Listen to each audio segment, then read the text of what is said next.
Un général russe a été tué vendredi près de Moscou dans l'explosion d'une voiture, a annoncé le comité d'enquête national qui a ouvert une investigation pour meurtre après cet incident causé par la détonation d'un engin explosif improvisé.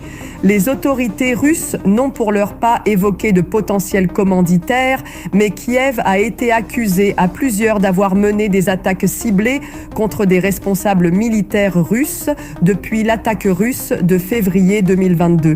Dans un communiqué, le comité d'enquête russe précise que la victime est le général Yaroslav Moskalik, chef adjoint de la direction générale opérationnelle de l'état-major des forces armées russes. Des territoires pourraient être cédés à la Russie pour obtenir une paix temporaire, annonce le maire de Kiev. Un des scénarios serait d'abandonner des territoires. C'est injuste, mais pour la paix, une paix temporaire, peut-être que c'est une solution temporaire, a déclaré M. Klitschko s'exprimant en anglais.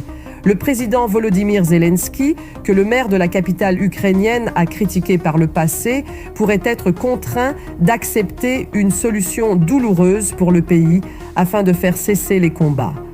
Le chef de la diplomatie russe, Sergueï Lavrov, a assuré jeudi que Moscou était prête à un accord pour mettre fin à la guerre en Ukraine après un avertissement de Donald Trump à Vladimir Poutine à la suite de frappes meurtrières sur Kiev.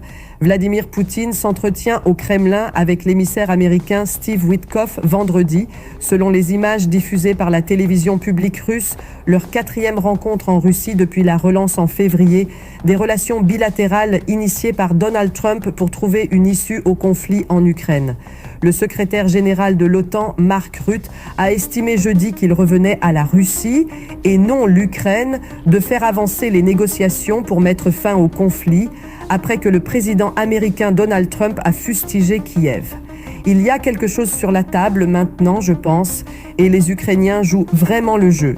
Et je pense que la balle est clairement dans le camp de la Russie maintenant, a déclaré M. Rutte aux journalistes à la Maison-Blanche à l'issue d'une rencontre avec le président Trump.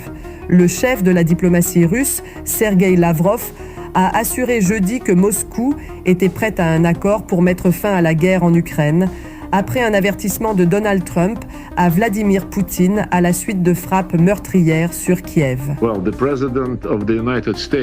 Le président des États-Unis pense, et je pense à juste titre, que nous avançons dans la bonne direction.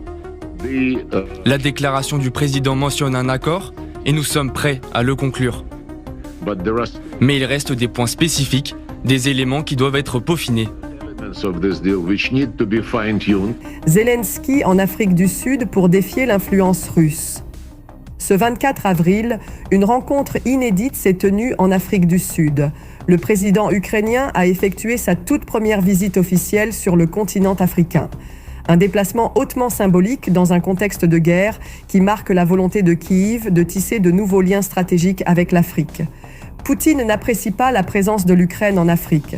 La Russie veut une influence exclusive, mais nous sommes convaincus que le président sud-africain et d'autres partenaires du continent contribueront à forcer Poutine à soutenir un cessez-le-feu total et inconditionnel et à mettre fin à la guerre.